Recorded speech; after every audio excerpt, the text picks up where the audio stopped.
And of course, right out of the gate, we have an issue because I forgot to enable the iPad. What a disaster. What Here we a go. disaster. Take two. Take two.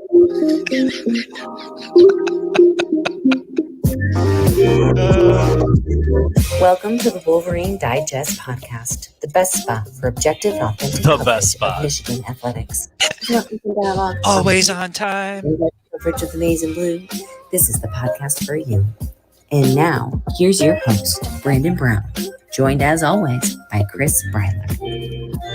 I just want to start by saying go blue. Holy balls, if we could just get going here at a normal time, on task, on target. None of the above have happened yet. So I want to warn everybody out there. If the edibles kick in during this segment, it's Brandon's fault. We're running half an hour behind here, so I'm going to kick the volume. I'm going to kick the music down right now and just outline what's happening. All right, obviously, this is not our typical time. We're an hour and a half behind schedule. That was we kind of knew that was going to happen because of some other things that happened this week. So my wife was just recently in Spain.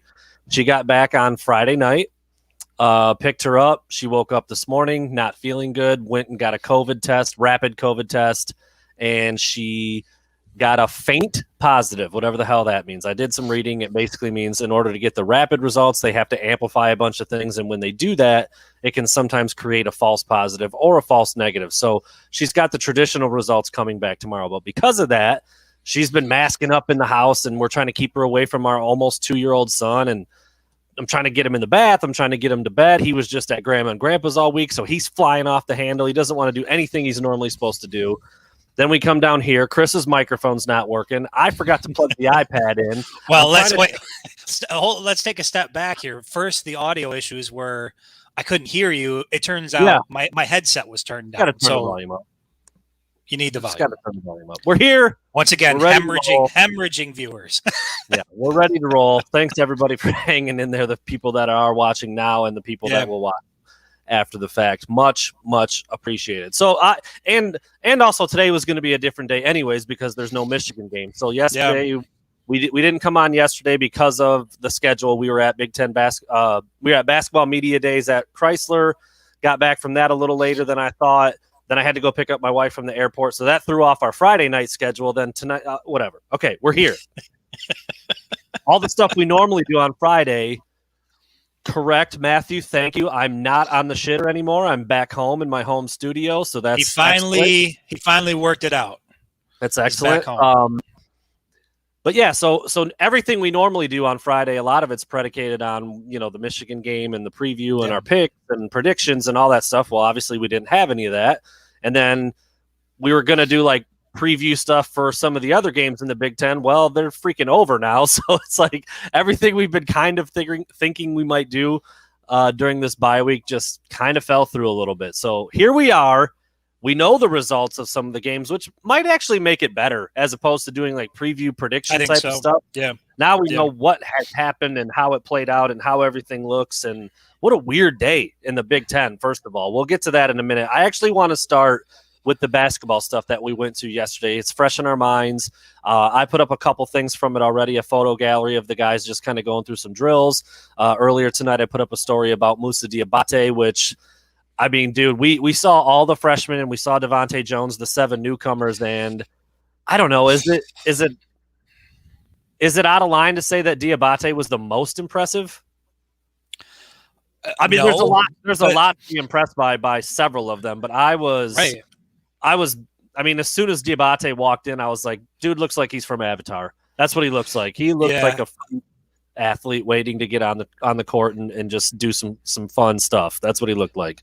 I was going to say the crazy thing is, like, you see these guys, like, you see their highlight film and, you kind of see some of the things on social media, and then you go to the media event yesterday and they walk into a room and they're just like these physical specimens that you would not expect like in person. Like, yeah, he is. I would, the comparison he made himself to KG, I thought was pretty spot on. He's kind of got like that lanky, springy, but he's also like, he looks like he's cut from granite. He's kind of got that chisel to him. And yeah, man, he looks impressive. That whole team looks impressive.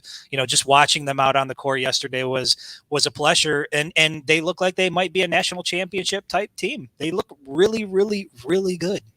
Yeah, they're pretty special looking, man. So we'll kind of go down the list. That's kind of what I was thinking I might do, looking at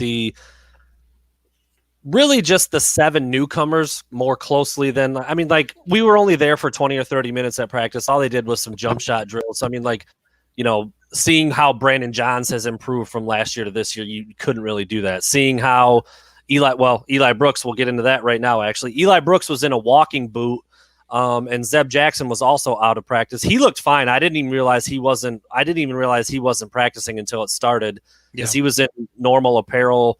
He was bopping around. He was shooting, doing some stuff, and then he was just out. I don't really know what that was. And obviously, I think if Eli's injury was significant, they probably wouldn't have had him walking around in front of the entire media throng in a big old boot. So I think that was probably more precautionary than anything. But obviously, those 2 guys didn't practice, so that was one development that we saw. And then I just really liked watching Hunter Dickinson, go through the motions of shooting from the outside, because we just didn't see him do it that much last year. And he talked about that, and Juwan talked about that. And, Juwan said that that Hunter actually made a sacrifice last year by playing with his back to the basket, which is crazy because he looked as comfortable as any big in the country doing it. I mean, he did it in high school, but he also shot from the outside a little bit more in high school. So I'm really interested to see how that looks. I know you got a couple like B-roll clips of him just putting shot after shot after shot, and he made a hell of a lot more than he missed yesterday doing those shooting drills. Yeah, you could tell once he got into a rhythm, he was able to get hot. And he even said during the press conference that one of the things he heard from, NBA executives when he was, kind of testing the waters was he needed to expand his range. He needed to improve on his 3-ball. And, you could tell during practice that's something that he's working on. He looks comfortable in the mid-range and kind of, closer out to the 3-point line. So, it's easy to do that in practice when you don't have a hand in your face and you don't have the crazy environment. But, he's obviously a talented kid. He's a basketball player. He's working on it all off season. I anticipate that he's going to go into the new year and something that makes him again one of the best players in the Big Ten. And Brandon's telling me here that my audio is a little bit screwed up here, so I can hear it. I'm going back and forth. I'm going to come out. I'm going to come back in. Hopefully it's worked out. Christ, can we get this right?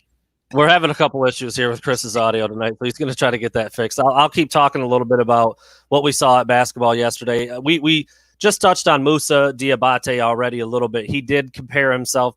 I'll be honest. One of the things I liked a ton about Moussa was the comparisons that he made. He didn't talk about guys that have become good in the league like over the last couple of years. He mentioned Kevin Garnett. He mentioned Tim Thomas. He mentioned Hakeem Olajuwon. I mean, he's talking about guys that played before he was born. And I thought that was really cool. First of all, maybe it has to do with him being, not being a foreign born. And so he caught clips of older guys back in the day, or I'm not really sure what led to that, but I personally really enjoyed the comparisons that he came up with. And then he mentioned Joel Embiid. He said Giannis Antetokounmpo, and he actually said Jonathan Isaac too, who was a star at Florida State and I believe plays for the Orlando Magic and is built similarly. He's really tall, really lanky, athletic, can do a lot of different stuff. But I really liked his knowledge and the examples he decided to pull. Tim Thomas is such an obscure example, but when you look at Moussa Diabate and you understand that he likes the big guard approach, the 6'8", 6'9" guys who can play the 3, who can shoot it from outside, but can also go down in the paint, play above the rim. That's the kind of guy that he's going to be. I mean, again, we didn't see him do a lot yesterday, because all they did was warm up and do some shooting drills. But you can tell by his build that he is going to play above the rim.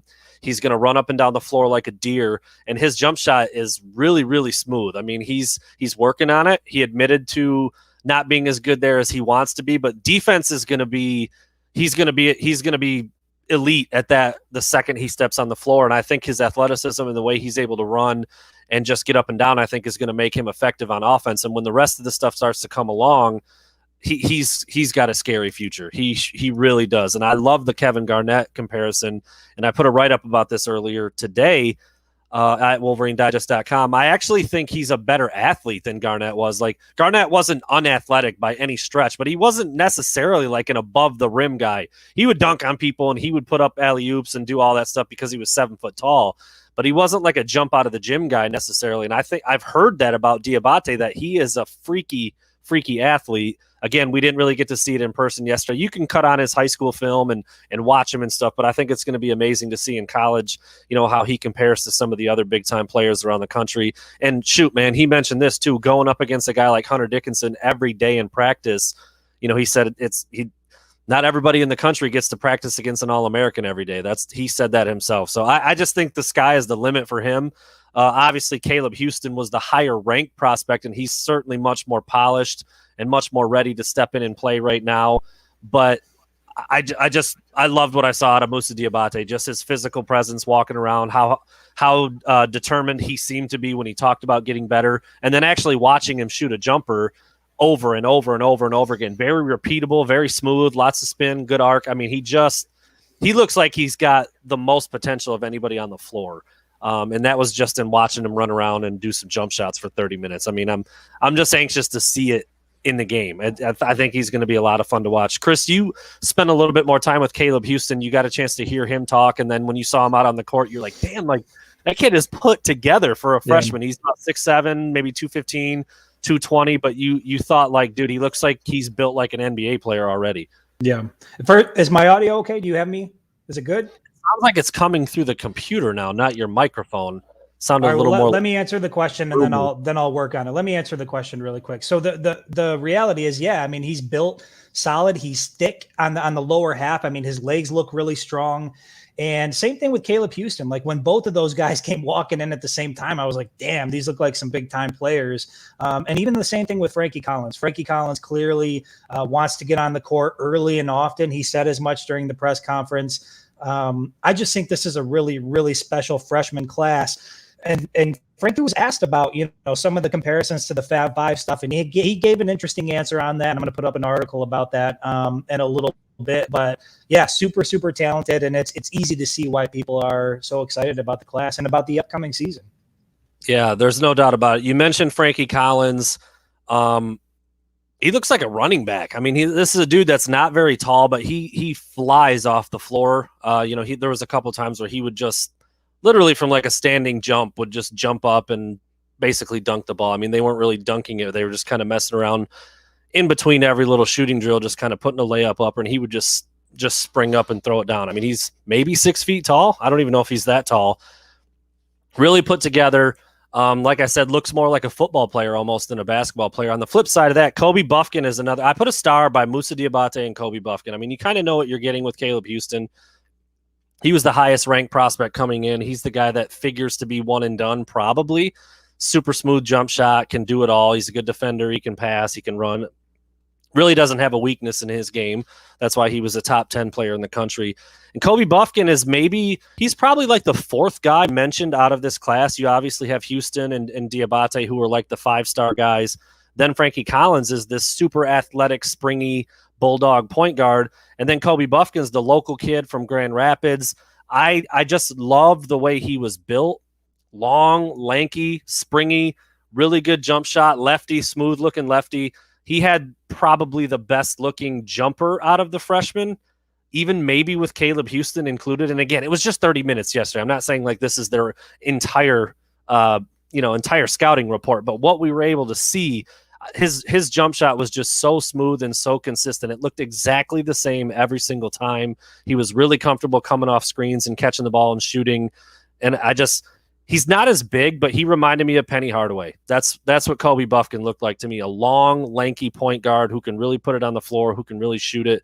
Again, Penny Hardaway was like all world. He was 6'7". He was, Kobe Buffkin's not that, but I'm just talking about in terms of his overall build, the fact that he's a little taller for a point guard, really smooth, long arms, good build, even though he is on the thinner side. He's got like the more stereotypical basketball build, Kobe Buffkin. A little skinnier, lankier, thin through his core, thinner legs. The other 5 guys, Isaiah Barnes, Will Cheddar, Kobe Buffkin, I'm sorry, Frankie Collins, Musa, and Caleb Houston they're all put together. Like they look physically ready to play a long Big Ten season right now. And I think Buffkin can too. He's put together up top. He needs to probably work on his legs and his core a little bit more. But just off the hoof, looking at this class, as Chris just said, they look special. I mean, I know every big-time program in the country is going to have impressive-looking freshmen. That's why they're recruited the way that they are. But this collection of talent that Juwan Howard has brought in this recruiting class is super, super exciting. I really wish we could have watched him get up and down the court and do some running and some scrimmaging or some 2-on-2, 3-on-3 type of stuff, but we were kicked out before that happened. So we just kind of have to base a little bit off of the eyeball test, just walking around and moving around, and then the little bit of jump shots that we did see him put up. I want to throw this out there right now because me and Chris we got a kick out of Will Cheddar's entrance into the gym. I don't know a ton about him. I mean, I learned about him when he was being recruited. Obviously, when he committed, he put up a lot of big-time numbers in the state of Minnesota. Wasn't the highest recruited kid in the class, but he had really good numbers as a senior, can kind of do it all, like a junkyard dog kind of. Dude, he comes rolling in. He's got the short shorts on. He's got the big, thick headband that makes his hair stand up and poke up, and then he throws on the rec specs. And he's got these sharp shoulders and elbows. It looks like he's Kurt Rambis. Wasn't that what you said? That's what I said. He looks like he's ready to kick ass for 4 years. That's what he looked like. Yeah. He's entering the 4-year ass kicking program right now at Michigan, and I think fans are going to love him. He's like your typical, like, here comes this white dude with the goofy look and the hair and the goggles, but he's skilled, man. He had a good looking jump shot on him.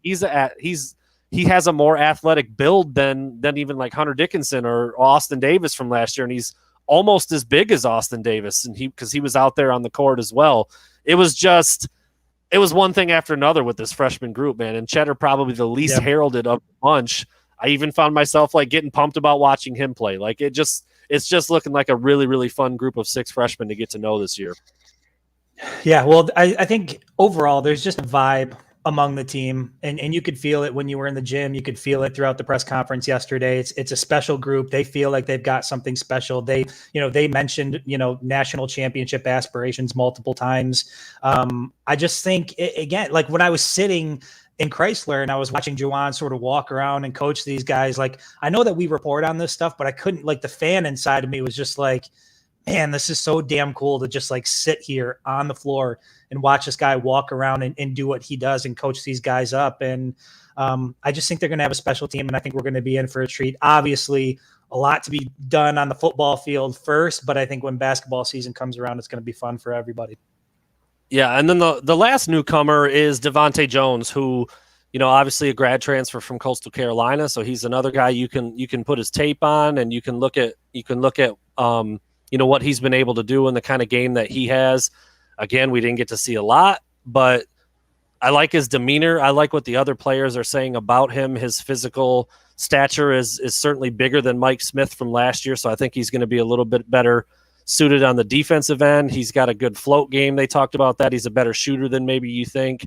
I actually didn't watch him a ton. I admittedly, I was pretty locked in on watching the freshmen, trying to get photos of them, trying to see what they're all about, because that was going to be the focus of my write-up. Again, like I could write down Brandon Johns and Eli Brooks and Zeb Jackson and a bunch of the guys that have played before, but in a setting like yesterday, you're really not going to get to see much from last year to this year that you can report on. But seeing those freshmen for the first time really stuck out to me. Just again, the physical appearance, the maturity that they seem to have. I mean, they also they all handled the press conference stuff like so well. Like at different times, Chris and I would, because they would bring 2 freshmen in at a time. So Chris would go one, I'd go to the other. We kind of reconvene and would like, dude, that was like, they were so good. They were so good at what they were talking about. They just seemed to get it. I mean, they all mentioned, specific reasons why Juwan Howard recruited them, talking about the work ethic and the want to get better and the chemistry that they have, the do anything for a team mentality. I don't know, man. I just found myself getting super freaking excited about basketball season and really wanting to see all the different lineups that can be used, all the different rotations, who's going to get minutes, where are they going to come from. Terrence Williams, another one, I haven't even said his name yet. Yeah. He was really good answering questions yesterday and talking about what he's working on and trying to get better. A lot of the other guys seem to be very, very impressed by his improvement and what he's been able to get better at. So, his diet's improved. Yeah, it just across the board, man, across the board. Everything I heard yesterday left me feeling extremely, extremely confident that this team is going to compete for and potentially win another Big Ten title because first of all, you bring a guy like Hunter Dickinson back, that's massive. And then you get a guy like Eli Brooks to come back again when, typically he would have been done with that extra COVID year. It's just huge. It's huge. And then you sprinkle in the freshmen here, and it's an interesting and intriguing group. Last things real quick on the freshman, Isaiah Barnes, another kind of him and Will Cheddar are kind of the under the radar guys. Barnes was, I believe he bumped up in status towards the end of the cycle, but he was kind of a low level recruit for a while there. Another, well put together, really athletic kid. I think he has the most to work on with his jump shot compared to the other freshmen, but he kind of strikes me as a guy who will get a lot better from year 1 to year 2, and then you'll start to see him contribute a little bit because he's got length, he's got size, he's strong, he's another above the rim kind of guy. I don't know, man. I think you'd be pretty dumb to pick against this team right now heading into the season. Yeah, just as a side note, another thing I noticed physically, Jace. Yeah. Jace, well, we can get into Jet in a minute. We'll get to Jet in a minute. We'll get to the other Howard. Jace, physically speaking, dude's put together. He looked really good out there. I saw, he was working on his jump shot quite a bit, but he was all lathered up. He looked chiseled. He looks like he's working his way into becoming a solid contributor in the upcoming season for sure. Yeah, I don't know, man. The team I'm losing track of the Howards on this team. The team is loaded. They're young, far younger, obviously, than last year and the year before, but I think probably more talented. It's crazy to think about that because obviously Isaiah Livers and Franz Wagner just went pro last year, but the amount of the collection of versatile, different talent in that freshman class, it's really exciting, really exciting. Well, Chris mentioned Jet Howard. I think have we talked since he's committed? I thought we've been on. Maybe. Yeah, we did him. So I was kind of intrigued to see if we could talk to anybody about Jet because there are some kind of weird loopholes with recruiting sometimes. Like if a parent is a coach, they're allowed to go to different things that normal football coaches or basketball coaches wouldn't be allowed to. We didn't get to talk to Juwan about Jet at all, and I think that's per like NCAA recruiting rules, which is weird. It's his son, but he's also like an unsigned recruit, so we can't really talk about him yet. Anyway, yeah, that's right. We did talk about him because kind of compared him to somebody who could maybe come in next year and pick up right where Caleb Houston kind of leaves off. So I'm just excited about basketball. It was really fun to be back in the gym. The sights and smells and sounds of a basketball gym will always have a special place in my heart as a longtime player. And, I've been described as one of the best middle school coaches in the history of the sport. I don't know. You can judge whatever you want there, but no, it was just really cool to see basketball picking back up, even in the midst of an undefeated football season where everybody is just super pumped about football. So let's get into it. Let's get into the gridiron today, man. Thank God, let's get into football. So Michigan was obviously off. What gave us a chance to look at some of the other teams in the Big Ten today. Chris, you said you took a couple notes on Michigan State. They played Indiana today, 2 future opponents for Michigan. So obviously a lot of U of M fans were tuned into that one. Michigan State gets out of there with a 20-15 win, which is a nice win. That's going on the road and beating another team that's decent. Indiana hasn't been that great this year, and Penix is hurt. And they're kind of fumbling around a little bit, but like always, they're pesky. They hung in there. They had a lead for a little while, but Michigan wins by 5. I don't know. Take the mic, dude. What did you see today from Michigan State and some of the notes you put down that we need to be paying attention to? Yeah, I'll just run through it. So as I was sitting watching the game, the first thing that struck me was right on the opening kickoff, Michigan State comes out and does a return on the kick return. And, for me, it seems like Michigan State under Mel Tucker, this is something that they're going to do quite a bit of. You see them do the flea flicker. I think they've done a flea flicker in every single game so far this year, but they're more apt to do the trick plays. So that reverse right off the get, I know we're going to see a lot of that in East Lansing when the two meet up on October 30th. So obviously discipline is going to be super important. Cal Holiday, what's this guy's deal? He doesn't wear any gloves. He doesn't wear any tape. I know he got the pick 6, so we got to give him some credit there. You know, he was the entire Michigan State offense there for a little while, and he was a defender. But I just don't get the no gloves, the no tape, the no sweat. Like we talk about tapioca all the time. That's tapioca. Another thing I noticed, even though Indiana lost the game, Jack Tuttle had to make some big time throws. And I noticed that, you know, Indiana kept hanging around. And even during the game, like the commentators were saying, like, this is where Tuttle's going to need to come through. He's going to need to produce. And I found myself like putting Cade McNamara in that situation in East Lansing and saying to myself, like, okay, this is where Cade McNamara needs to go out and make a play. And so I think probably on October 30th, I don't see it happening against Northwestern, but I would say on October 30th, Cade McNamara probably for the first time all season going to be put in a position where he needs to make a big time throw. That's not going to be, you know, a loft in the air. He's going to need to put it on the money, and he's going to need to come through. So I think that'll be interesting to see how it plays out. Little known fact, maybe not a little known fact, but again, as a former recruiting guy, Cal Holiday, same high school as number 1 wide receiver in the country that year, Julian Fleming. So Michigan was recruiting Holiday pretty much as a path to also be involved with Julian Fleming. Obviously, Fleming ended up at Ohio State. Yeah. Now Holiday is at Michigan, and he looks pretty good, man. I was pretty impressed with it. I mean, like, his play looks good. You said he looked like a goober without the gear on there, but like he made some plays, man. He showed some speed down the sideline. I don't know. I remember. I can't give any love to anybody who doesn't have. Yeah, I hear you. I can't do it. Goes against everything I stand for. Another interesting note was, again, going back to what Holiday did. Michigan State didn't score an offensive touchdown until there was 1:49 left in the third quarter. So, you know, you saw what looked like an explosive offense all season long, but against Indiana, they didn't do anything for pretty much the first 3 quarters of the game. And we know that Michigan's obviously got a solid defense. And so if it's the same sort of scenario in East Lansing, you got to like Michigan's chances in a low scoring game, especially with the type of defense they have.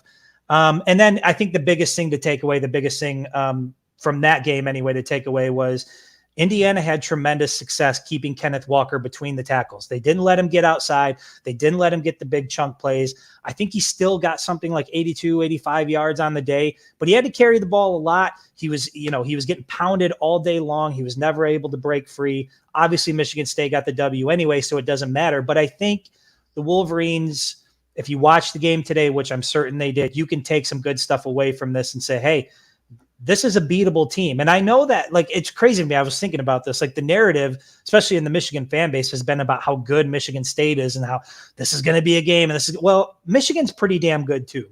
And I think if they've got a blueprint in front of them on how to beat this team, I like their odds going into East Lansing, man. I really do. It's going to be a hell of a lot of fun. I mean, Michigan, that's the next game written down on my list. How about Northwestern beating Rutgers today, 21-7? Yeah. I didn't see that coming. I will be honest. I put money on Rutgers, so screw them for losing. They were favored by like 3.5. I'm like, dude, Northwestern's so bad, and Rutgers is decent. Well, there you go. 21-7, Northwestern beats Rutgers. Obviously, Michigan had some struggles with Rutgers. Transitive property doesn't work in football, but like that suddenly looks a little bit.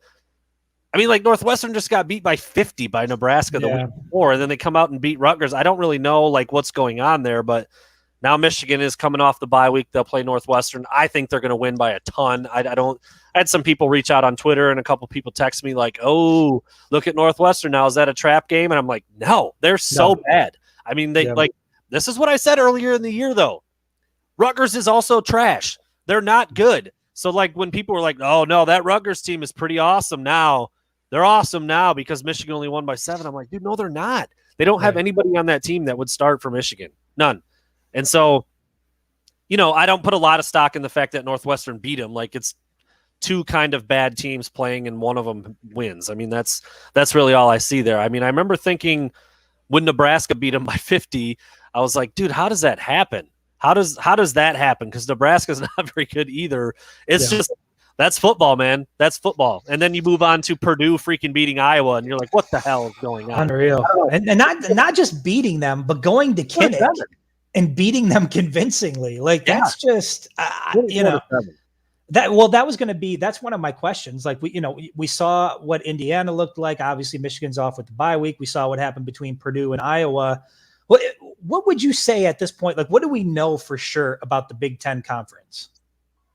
Did we learn anything today? Did we, you want my real answer? The first one that came to my head? Sure. Yeah. First one. At Ohio State's still way better than everyone else.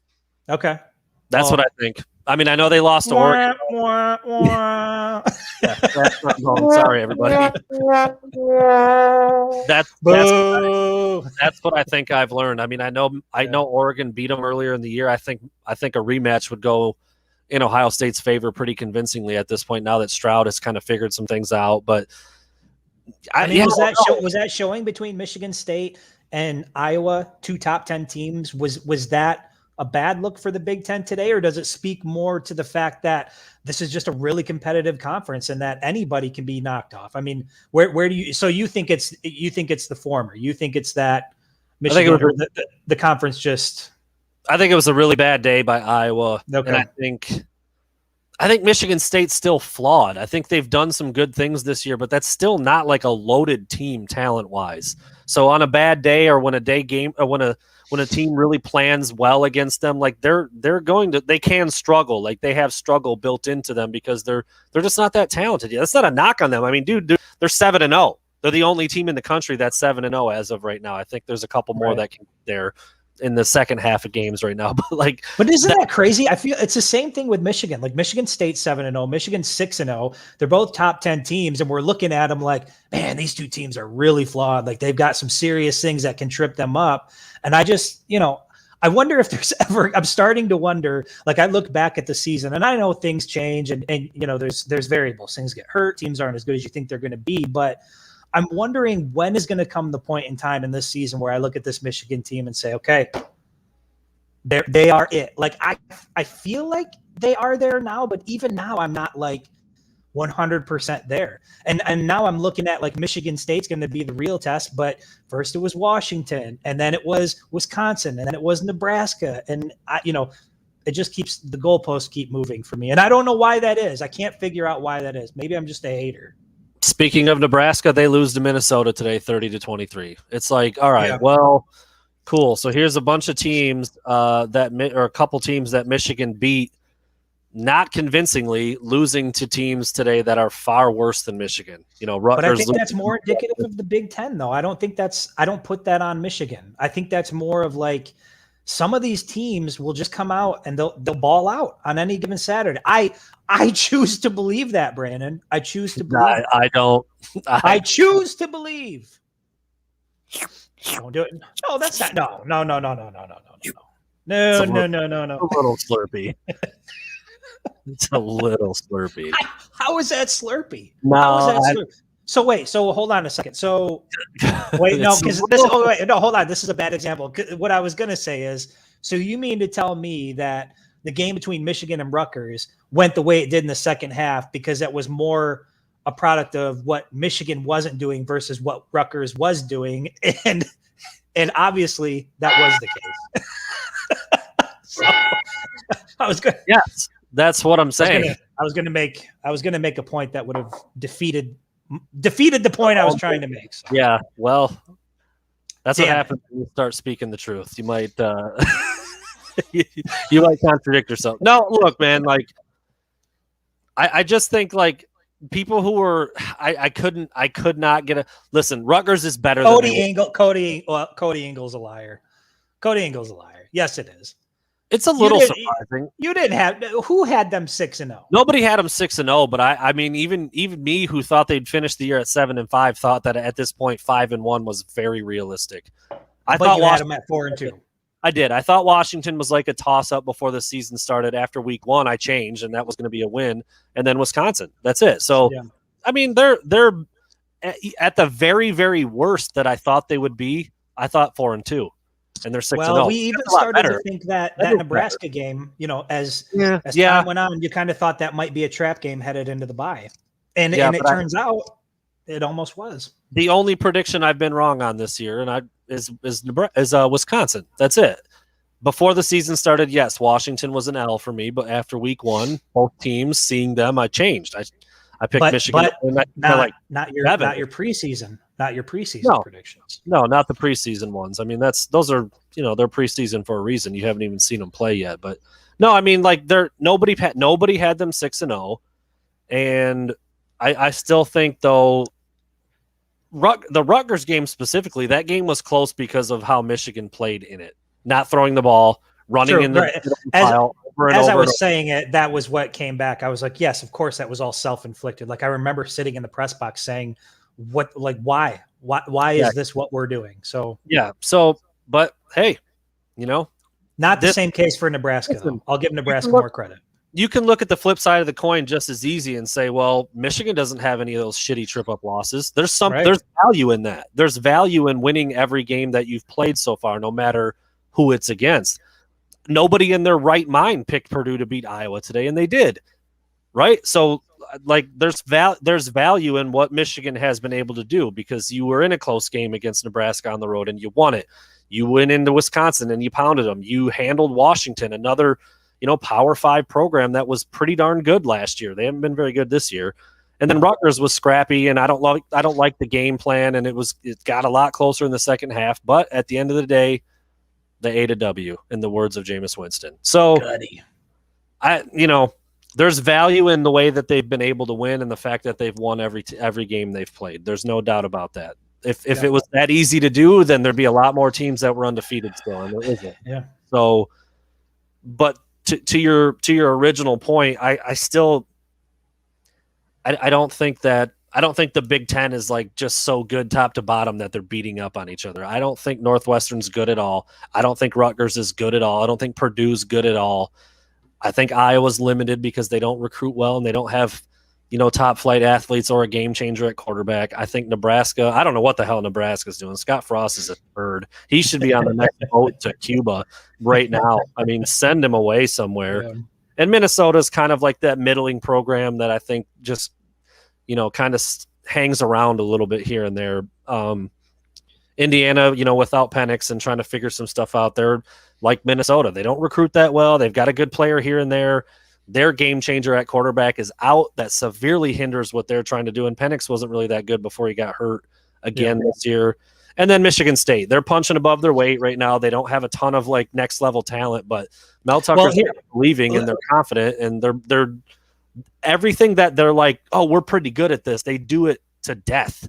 And that's what I was going to ask you. Win because of that. So I think this is a next or a good next topic. We saw the game today between Michigan State and Indiana. So what do we know now for sure about Michigan State? Obviously, we know Michigan's got to take care of business against Northwestern, but damn it, like this whole one game at a time mentality for people that talk sports is so stupid. So if you don't, if you can't do that, like just go somewhere else. All right. So Michigan State, what do we know about the Spartans at this point? Who are they? What do they do? Kenneth Walker's really good. He's a really good back. He's very complete. I can't remember the number they said today, but he's got more yards after contact than most running backs in the country. So he's not built. He's not going to go down on first contact. He's not going to go down with arm tackles. You got to wrap him up and gang tackle and get to the ball. He's not super fast, but he's sudden and he's quick and he's decisive and he's got good vision. So, don't let him get out into the next level because, he's really good at putting his foot in the ground and getting upfield and making the 10-yard run into a 25-yard run. And to that point, did you notice even though Indiana was keeping him between the tackles, it still took about 6 or 7 guys, it seemed like, to bring him down. So even that success is 6 or 7 guys bringing him down after 4 or 5 yards. The thing that kind of worries me is how successful Rutgers was with the little zone read stuff and the quarterback inline option stuff, because Thorne and Walker are way better than Vedral and Pacheco, in my opinion, or Pacheco, however you say his name. So I don't know, if they're going to employ anything similar to that.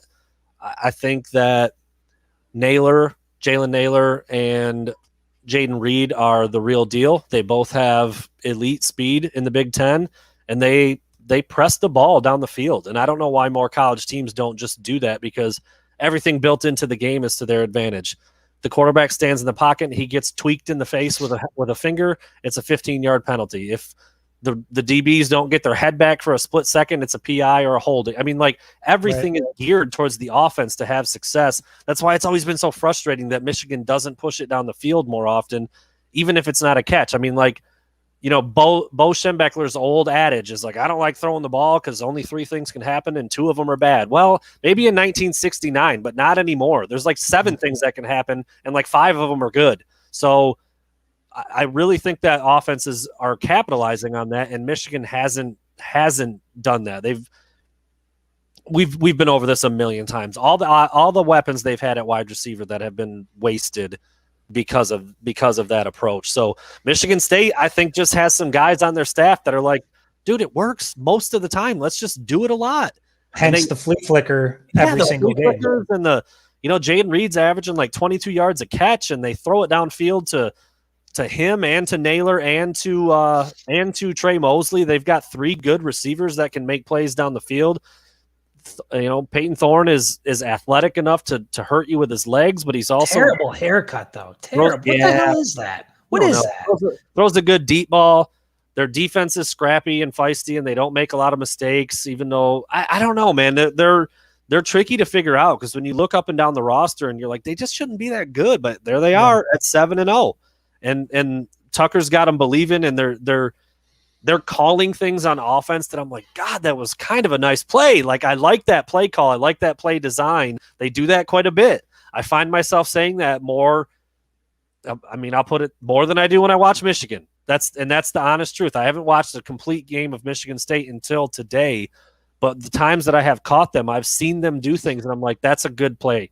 Because they stretch the field, and I think that's really what we've been wanting to see from Michigan. And you alluded to that point. You made that point that there's so many good things that can come out of that. And when you see teams that are pass heavy or stretch the ball down the field, a lot of the times you will get that PI call. I mean, the cornerbacks in college, they're not NFL quarterbacks yet. They've still got some learning to do. And it seems like at the college level, if I'm a coach, if I'm an offensive coordinator and I've got skilled guys on the edge, I want to get the ball down the field and try to like open up the passing game. And we talked about before, I think that's one of the reasons why Michigan's rushing game has stalled a little bit since they've started conference play, is that they're not stretching the ball down the field.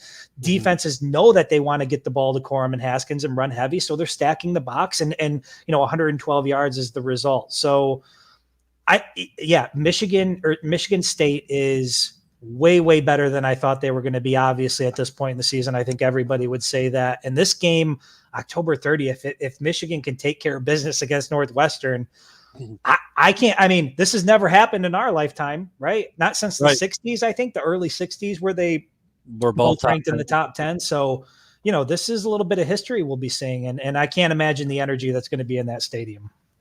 Mel Tucker didn't have Michigan State 7-0 right now. Right? No. Like they have outperformed every expectation in his second year, and I'm props to them for doing that, because I don't think anybody would. They haven't been fluky. They're not winning fluky. They're running the ball with a really good back. They're challenging defenses down the field with the deep throws. They keep defenses in conflict with Peyton Thorne's running. I mean, he's not running it 20 times a game, but he's running it enough to keep them honest and allow all those other things to work. And their defense is just scrappy enough and just annoying enough to make a play here and there. I mean, you talked about it. Cal Haladay today with a beautiful, I mean, dude, that was a beautiful play. That was a beautiful play by a middle linebacker to bait them into that slant on the 3 receiver side, and he's off to the races for a pick 6. I mean, dude, he's just a chicken farmer out there making pick 6s. Just a real life and dynamite going out there. Just raising chickens and making interceptions, no big deal. Yeah. I mean, it's. I found myself asking, like, I like that point you made, though, that it's not fluky.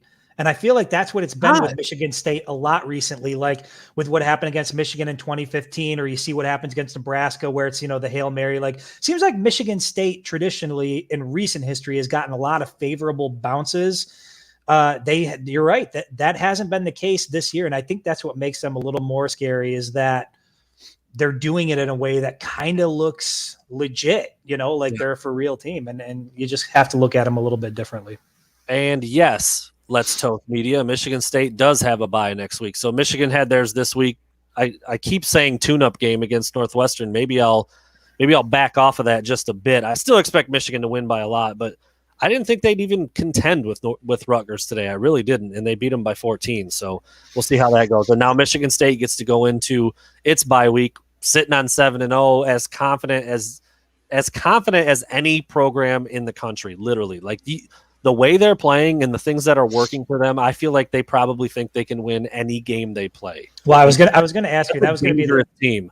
That's the next question. So, I mean, you asked me on one of the previous podcasts if the bye week was coming at a good or a bad time for Michigan. Same question about Michigan State. Now 7-0, got the gritty win against Indiana. I mean, do you think, is this bye week, and with Michigan coming out of the bye week, is this a good time for the bye week for the Spartans? I can't remember if they have any injuries that they're dealing with right now. If you know of any, you can throw them out there. I can't really recall.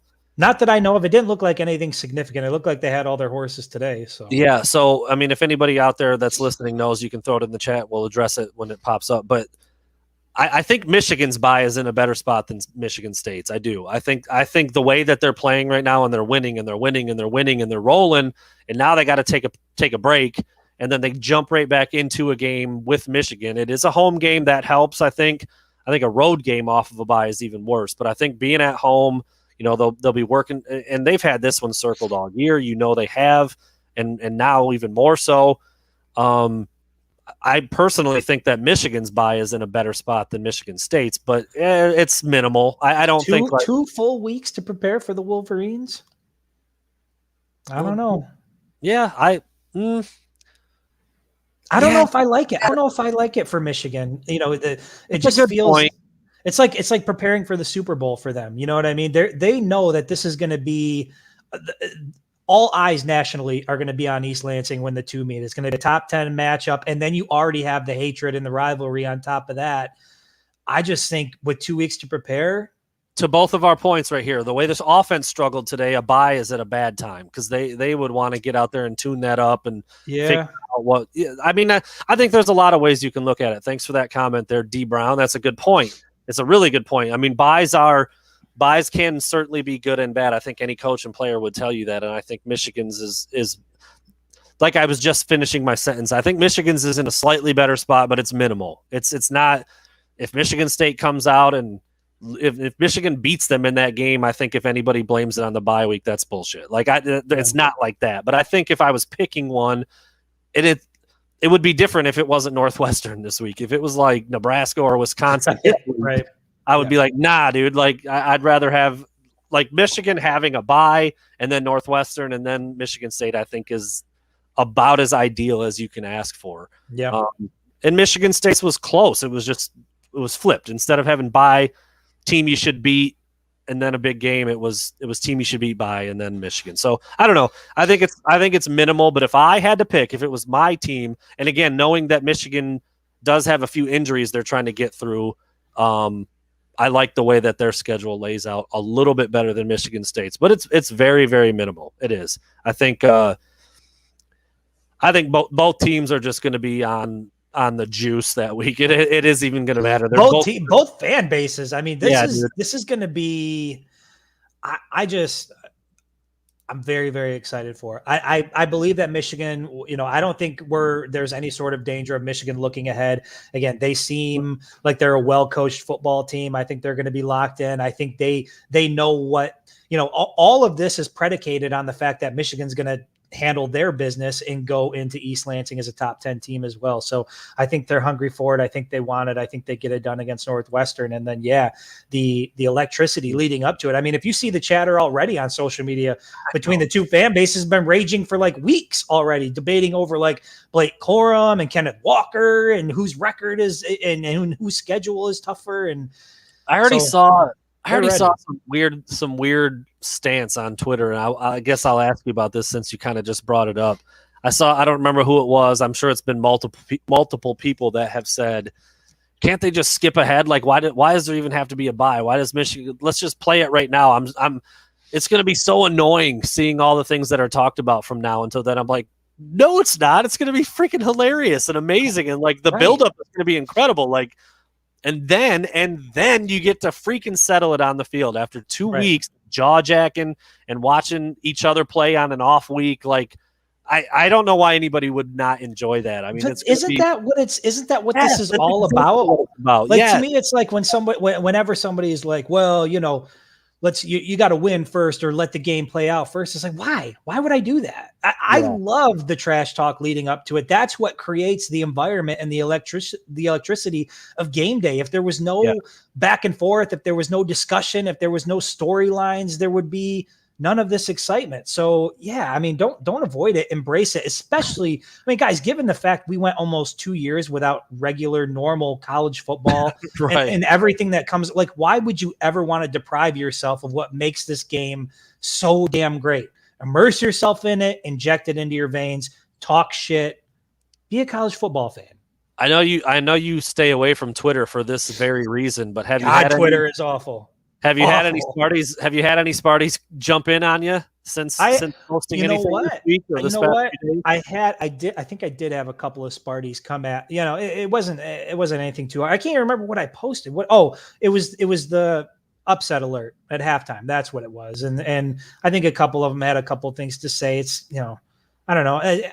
I just think Twitter is so toxic. And social media in general sucks, right? But Twitter is just so. I don't know, so man. My thing earlier today was I called. I said Jacob Panashuk is a punk, but that was not a penalty. That roughing the passer call he got today was terrible. He didn't. Yeah. I mean, he kind of landed on him, but it wasn't like egregious or like he was driving him. But I mean, I don't know. Whatever. Wherever you fall on that, I thought it was a little bit of a weak penalty. It didn't look like he was trying to hurt the quarterback or anything. Now, 2 years ago, when he blasted Shea Patterson in the head like 5 steps after he threw the ball, that was a horrible penalty. He got kicked out of the game. It was the second personal foul. I heard he got another personal foul for a late hit last week against Rutgers. Other players have called him a dirty player. So I'm like, yeah, he's a punk, but that wasn't a penalty. That's all I said. Some Michigan State guy jumps into my mentions, you know, like, oh, reporter with the quotation marks. And I'm like, dude, he's like, How about you try and take your team and go win something? He's like, my team wins stuff. And I'm like, what position do you play, bruh? Like, no, you don't matter. Nobody knows you exist. Nobody who wears a Michigan State helmet knows you breathe. So shut the hell up. And then, of course, he blocked. He said like one last thing, and then he blocked me, so I couldn't even respond. Brandon Brown and Twitter go together like this. It's like you. I'm not built for it mentally. Like I can't take it. But I feel like me and Twitter are like this, son.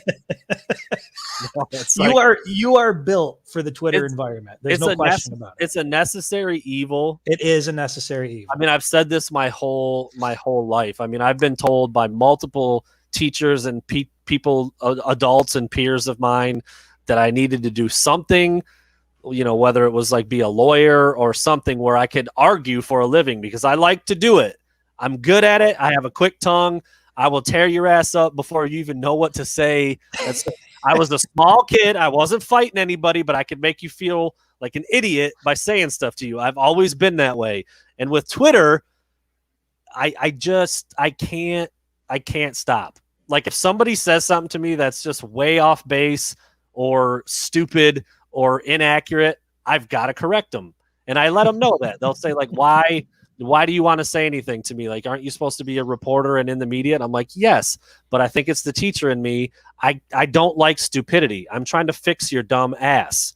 That's like literally that's what I say because it's so true. Like, and I love doing like the condescending when someone doesn't know the difference between like 2 and 2 or your or their. I'll immediately correct that. I'm like, look, man, you're almost 40. You can't even write a sentence as good as some of my middle school students. Like, I'm trying to help you, dude. I'm trying to make sure that you don't embarrass yourself on that work email next week. Although you probably don't send emails at the job that you have, but whatever, it's fine. You know, like I just can't help myself but say shit like that to people when they come at me and they just don't know what they're talking about. Like, I don't know. It just, and we've talked about this, dude. Like I have spent a whole day going back at some dude whose name is like Spartan Dogs Turd Fart Noise. And I'm like, why am I even talking to this guy? Like, he's got a picture of Mark D'Antonio's balls, and like his username is like 30 words long, and his real identity is nowhere to be found.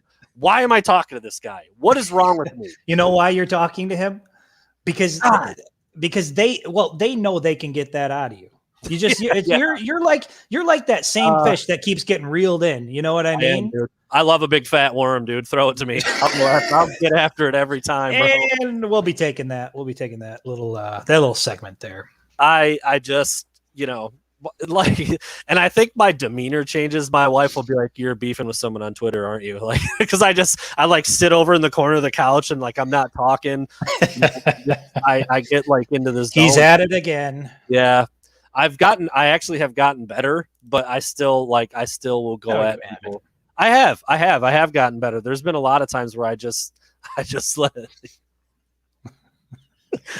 Let's Toast Media says pause because of my big fat worm comment. I think that's what he's referring Record scratch. See, this is why I need, you know what? You addicted to sex? Sex addiction? I don't. You know what? I need a damn soundboard over here. I need better equipment over. Look at what I'm working with here.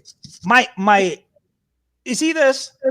That's been all year. This isn't professional. It's Wolverine Digest at its finest right here. I got my. Are we good? It does. We're good. Anyway, it was cool today. I was going to ask you about that. So this is your first season covering the team in an official capacity.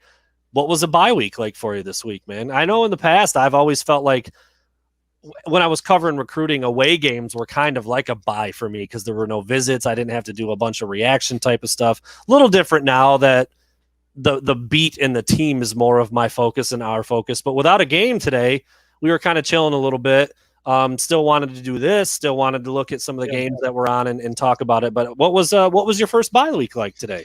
Well, it was like going back to being a fan. Laying around all day, not doing a damn thing but watching college football. Maybe drink a little bit. Maybe eat some pizza. Maybe talk to my kids once or twice. But outside of that, it was college football all day, and I enjoyed it. It was a good Saturday. But I'm excited to get back to Michigan football. I'm excited to get back to the big house. I'm excited to see the guys out there playing, and I'm really, really, really excited to kick off the second half of the season. Yeah, so I'm excited about that too. We will obviously be back in the stadium next week for the Northwestern game, and then how the hell did we turn this show into an hour? Yeah, it's just what we do, man. We just wake up in the morning, we piss excellence. Hopefully we're going to Michigan State. Goodness, man, we haven't heard back on our credentials yet. I hope that goes through. I can't imagine it wouldn't, but we'll see. We will see. But yeah, hopefully we have a good week this week. We'll get back to a more regular schedule. Hopefully my wife will be back in town. I don't have to shuffle my kid all over the state. Hey, time out. Before you hop out, we've had a couple of these questions in the comments. I just want to throw it to you. Quickly, Okay. Your thoughts on the O-line. We've seen that they shift them around quite a bit. They do sort of that. I guess it's been compared to the hockey offensive line. They swap out about, 6, 7, 8 guys? Yeah, a bunch of them. So thoughts on what you saw today? Yeah, I mean, obviously what they're doing is working on a lot of levels when you've got Kenneth Walker going off like he is, and I don't think Peyton Thorne has been sacked very much, but it's what I've said. They're not that talented. Like as a guy who used to cover recruiting, they got a bunch of dudes on their O-line and all over the roster really that didn't have a lot of offers. I mean, that's not as important now as it was when it was happening. Like you get to college, you work, you develop your body, you fit into a scheme, and that's why guys outperform their star ratings and stuff like that all the time. But it kind of speaks to that a little bit, I think. If you've got 5 All-American caliber type of offensive linemen, you're not subbing them out. So I think there's, it speaks to that a little bit that they do rotate. I didn't realize they did it as much as they do. Again, haven't watched them a lot this year, and nothing in its entirety. Today was the most I've watched them by a lot. But they're not super talented. They're not, they're not the best in the country, but the fact that they rotate enough guys in and out to keep them fresh and to keep them effective. And like I said, they're obviously run blocking really well, and they're able to throw the ball down the field too. So I feel like it's working. I'd have to dive into it a little deeper to see exactly who's in. how many guys are getting how many snaps, like what positions stay on more than others. Like, are they rotating the interior guys more than the tackles, or vice versa? Like, all that matters to me too. And I think down in distance and situational, all that stuff, like, I haven't taken a deep dive into what they're doing on the O-line, but the fact that they play that many is pretty unique. Most schools don't do that. So unless it's because of injuries, and that's not what they're doing. Right. So yeah, it's interesting. It's an intriguing approach. It's honestly one that I wouldn't want to do. Like I said, it's that old adage: if you've got 2 quarterbacks, you don't really have one. If you've got 9 offensive linemen, you probably don't have 5. And that's how I would describe it. But it's working. They're undefeated, and their freaking running back's a Heisman contender, and he's leading the country in rushing. So obviously, whatever they're doing is working. But I'll still go back to the fact that they're not super talented, and I think Aiden Hutchinson, David Ojabo, and some of those interior guys from Michigan have to have a big day. They have to be able to get pressure on Peyton Thorne and ruin their play action deep ball stuff, and try to, make Kenneth Walker's first contact and first miss be in the backfield as opposed to 5 yards down the field or at the next level. But the O-line, on the surface, after watching one game, I've been impressed. I think just like the rest of Michigan State's team, they're probably performing better than most thought they would. That's how I would sum it up. I didn't pay super close attention to the O-line today. I don't know. Did you? I mean, did you find yourself watching that group more closely than anything else? I saw the stat pop up in the corner of the TV, and I think probably 100% of the rest of Michigan fans that were watching, I was like, okay, that's interesting. Yeah, that's kind of where I'm at. I mean, I look at the big picture and the results more than the specifics of it and who's doing what and snap. Right. Yeah, if it's working, who gives a shit? And a lot of times people say that about Cade McNamara. Is there an echo on your side? I'm checking out. I'm going to smash this damn headset. I'm not hearing an echo at all. So if you are, or if the listeners are, we apologize. We'll get out of here on that note. We'll put the music back on, but that was a good question, and it's something that did get brought up a couple times. Sorry about that, Michael. Wasn't ignoring you. We're just kind of, I'm going to smash this damn computer. Chris has, I think he's operating on MS-DOS over there, or he's playing Carmen Sandiego while we're trying to do the podcast. It's Netscape. It's like Netscape over. I don't know what's going on with my audio's all screwed up. I got things falling out here. I could have done the show like this. I wish you would have. Honestly, I wish you would have. There you go. Saturday night edition, a little later than normal. No Michigan game to talk about this week, but we still filled up an hour. We'll be back on Monday. Yeah, Jake really enjoyed the Netscape reference there. Chris can't even hear me anymore. He took his headset off. He threw it across the room. Netscape. People like that. Nice job. We'll be back on Monday. We will obviously talk to Jim Harbaugh and some players on that day. We'll get a little bit more into Northwestern. And then,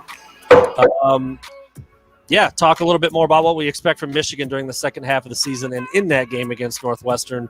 Back onto the regular show schedule for Monday, Wednesday, Friday. And, then a Saturday post game inside the Big House. Thanks for listening, everybody. Have a good rest of your weekend. We will see you on Monday.